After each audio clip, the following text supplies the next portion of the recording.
Good morning friends. आज जब मैं नीचे आई तो मैंने देखा कि इस पौधे में 3 पत्ते एक साथ आए हैं। ट्रिपलेट्स ने जन्म लिया है।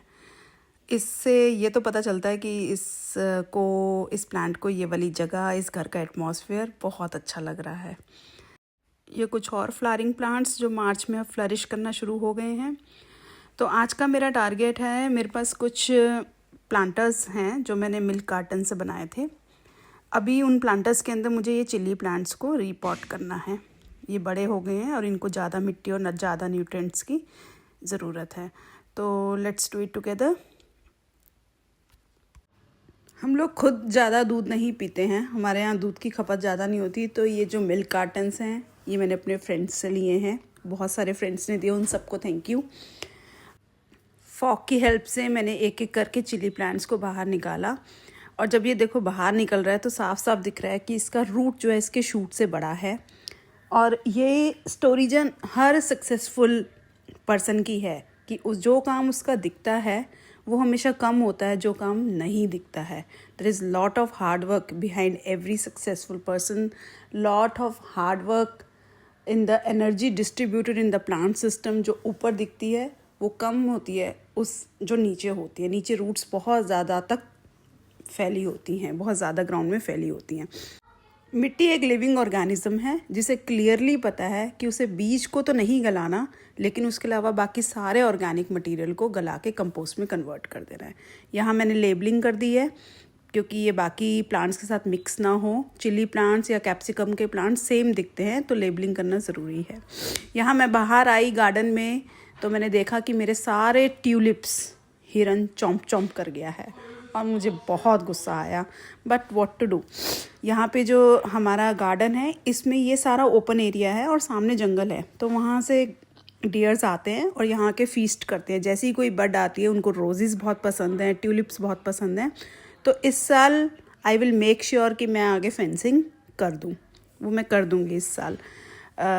फिर गार्डन एरिया जो मैंने लास्ट ईयर बढ़ाया था उसको मैंने कार्टन से कवर करके रख दिया था क्योंकि मैं नहीं चाहती थी कि मेरी टॉप लेयर ऑफ सॉइल जो है वो डिस्ट्रॉय हो सन रेज से या फिर हार्श वेदर की वजह से। जो मिट्टी होती है उसकी टॉप सॉइल एक्चुअली, जैसे हमें क्या कपड़े पहनना पसंद है, ऐसे ही मिट्टी will always like to be covered. तो इसलिए अगर हम वहाँ उस जगह पे कुछ नहीं उगाते हैं तो वीड्स उग जाते हैं। और अगर वीड्स नहीं उगते हैं या जब तक वीड्स नहीं उगते हैं तब तक टॉप लेयर पे जितने भी माइक्रोब्स होते हैं वो मर जाते हैं। तो टॉप सॉइल का इरोजन बचाने के लिए मिट्टी की मल्चिंग या मिट्टी की कवरिंग बहुत ज़्यादा ज़रूरी है।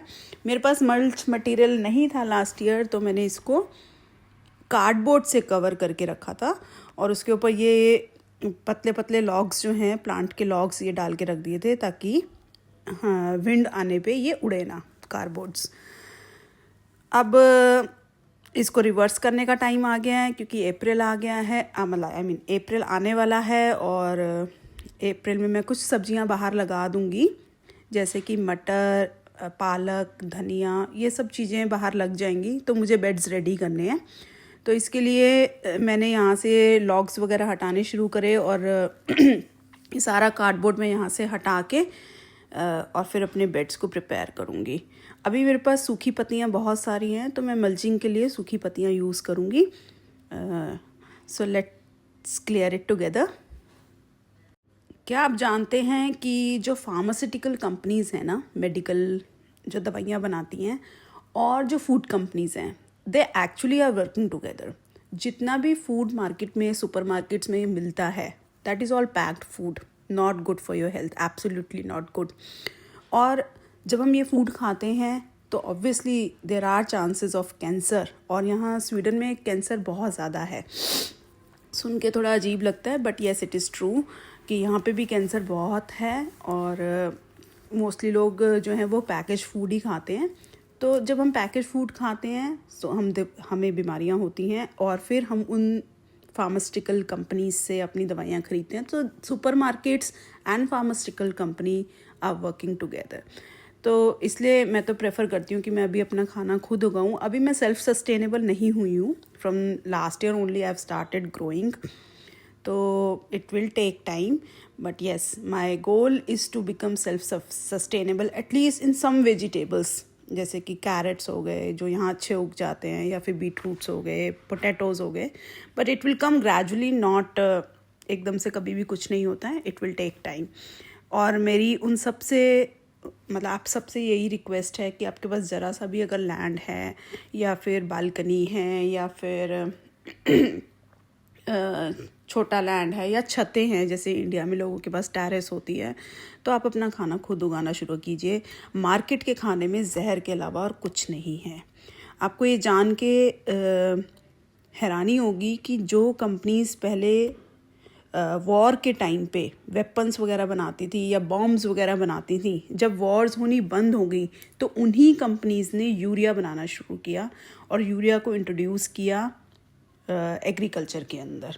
और वो दिन है और आज का दिन है। जहर जो है वो मिट्टी में बढ़ता ही चला जा रहा है। ऑर्गेनिक कंटेंट जो हमारी सब्जियों में पहले होता था, आज वो हम मतलब सोच भी नहीं सकते।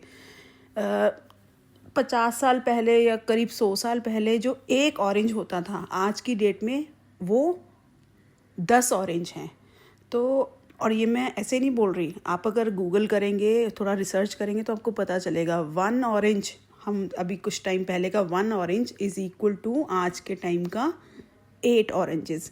और ये देखिए, ये मेरी मिट्टी की कंडीशन है जहाँ मैंने ये एग्स हैं स्नेल के, और ये कुछ ग्रास उग्गा है, स्वीडिश में ग्रास उग्गा बोलते हैं इसको, और ये बहुत सारे अर्थवॉर्म्स। दिस इंडिकेट्स कि इस मिट्टी के अंदर बहुत सारा ऑर्गेनिक कंटेंट है, जिसे खाने के लिए ये छोटे छोटे इंसेक्ट्स जो हैं वहाँ पे हमें दिखाई दे रहे हैं। इसके अलावा अगर ये इंसेक्ट्स हैं तो माइक्रोब्स भी ज़रूर होंगे जो दिखते नहीं हैं।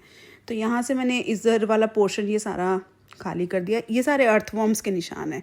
तो अर्थवॉर्म, ये देखिए, अर्थवॉर्म जो है पूरी मिट्टी को एयरी बना देता है, और इसकी जो पॉटी होती है that is black gold for the soil. और यहाँ ये मैंने सारा क्लीन कर दिया है।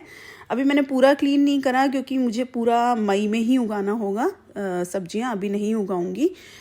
I mean, अभी टाइम ही नहीं है उगाने का। तो मैंने हाफ बेड को क्लीन किया है। ये मेरे बेड्स जिनमें मैंने मल्चिंग कर रखी है लीफ से और ग्रास से। I hope you like the video. नमस्कारम।